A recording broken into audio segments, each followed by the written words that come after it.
Hello there, welcome to Proper Dubai, where we give you the most accurate, the most comprehensive and the most down-to-earth reviews on everything Dubai and Abu Dhabi. My name is Stuart Matthews and today I'm in Dubai to look at this, the Intercontinental Dubai Marina.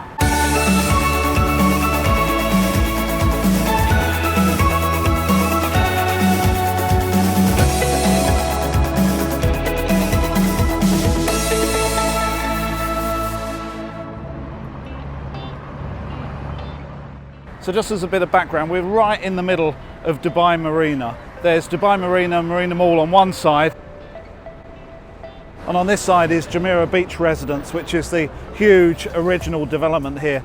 Some of the buildings you see in cream. The property is a combination of hotel and serviced apartments, which has its own entrance here, and apparently there's 378 rooms in total.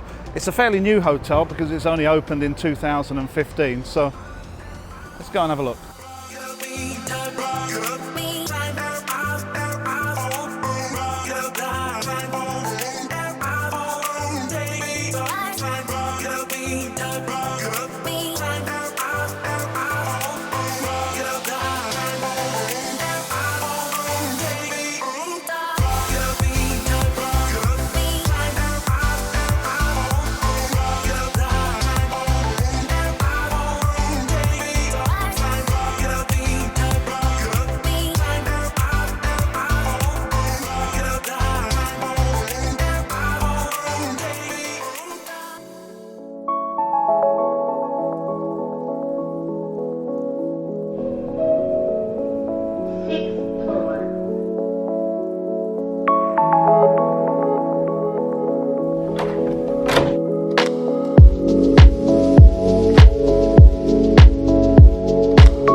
So this room has a simply stunning contemporary feel. It's actually decorated in a combination of greys and browns, which I wouldn't necessarily put together, but it definitely works. And it's accented by the throws on the bed and the sofa in fuchsia, or red for the men watching.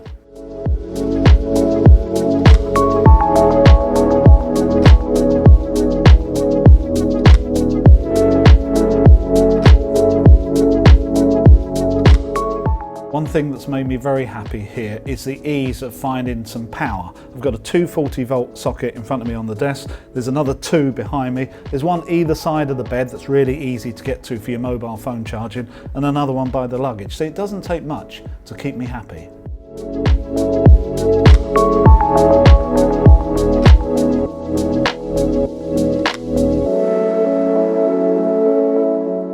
I also really like the mirrors in this room. There's a full height mirror that the ladies will appreciate, but the one I really like is this narrow horizontal type mirror above the desk here. It looks absolutely stunning.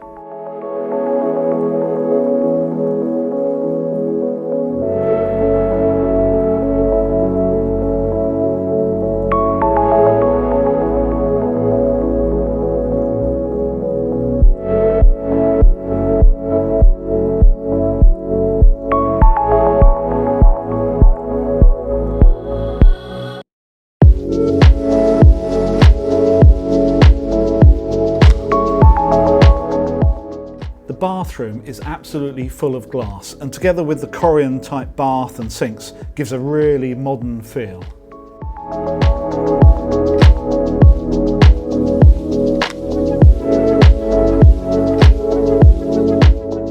I was lucky enough to be upgraded from the classic room that I booked to the executive room. Thank you very much, Intercontinental, for that. And the executive room is quite a bit bigger, so that's given me plenty of room. It's also come with a balcony, which is a really nice touch. Gives excellent views across the marina and somewhere nice for having a drink in the evening or a coffee first thing in the morning.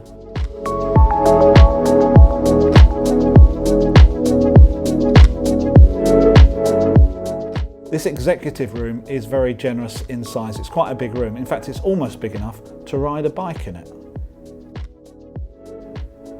But that's not what we do in hotel rooms, is it? No.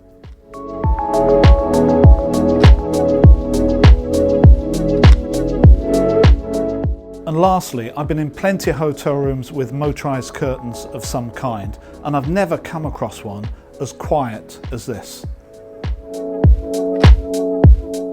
That's what you call proper quality.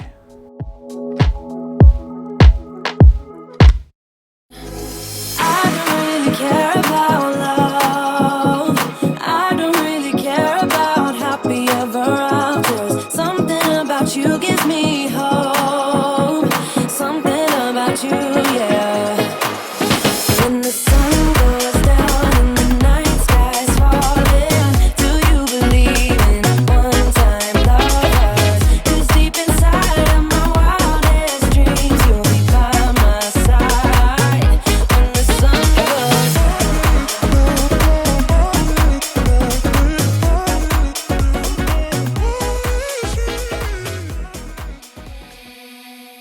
So I must say, the buffet breakfast here in the all-day dining restaurant called Accents, I thought was absolutely first class.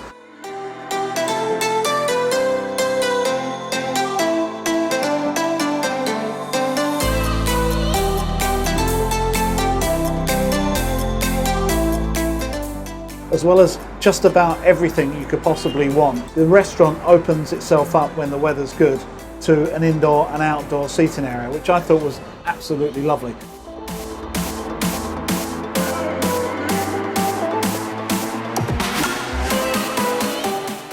There's also a Mexican restaurant in the hotel and a very popular British/Mediterranean type restaurant called Marina Social by Jason Atherton, who apparently is a famous English cook. I mean chef, but I didn't see him in there. I mean, I wouldn't have recognised him if I had. He's probably busy peeling the potatoes or something, I don't know.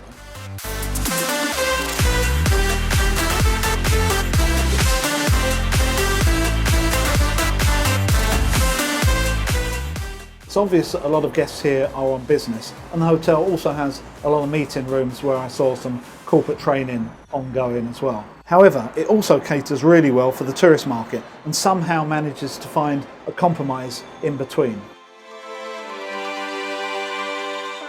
I love the use of modern art here, especially the sculptures that you'll find spread out all around the public areas.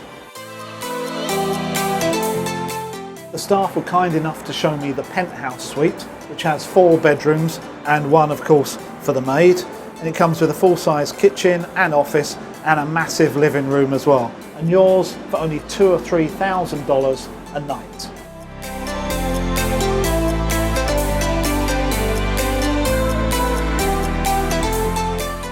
I also used the club lounge here, which I thought was particularly nicely laid out and serves snacks and drinks throughout the day, and the obligatory 2 hours of free-flowing drink and eat as much as you can in the evening. And because it's on the 36th floor, I must say you do get a spectacular view of Dubai and the marina at that height during the day and in the evening, if you're brave enough to venture out onto the balcony.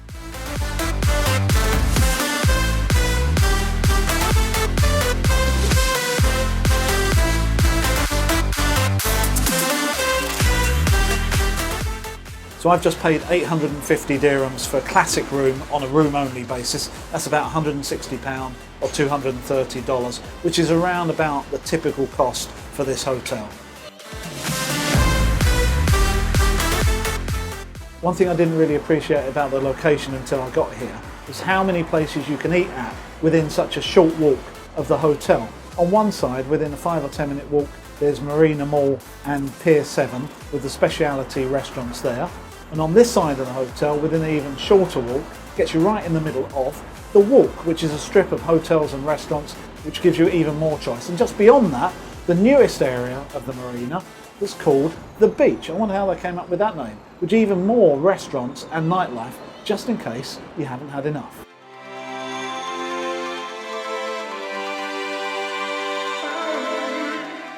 So just outside the front door of the hotel is a station for the Dubai Tram. You can actually see it from my balcony here. You can take this to Marina Mall if you don't want to walk, and to other parts of the marina. It can also drop you off near Mina Siahi Hotel if you want a night out in the Barasiti Bar, and to the base of Palm Jumeirah, where you can pick up the monorail to go down to the end of the Palm and see Atlantis and the other attractions down here.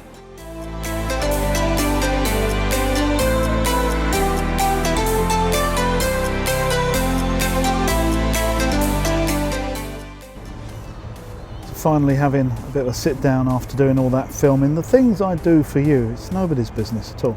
I hope you've enjoyed this video. If you have, please check out the other ones on my channel, which are reviews of things to do and hotels all around Dubai and Abu Dhabi. And you know what, if you're feeling really brave, please hit subscribe. So from a very lovely Intercontinental in Dubai Marina, see you next time.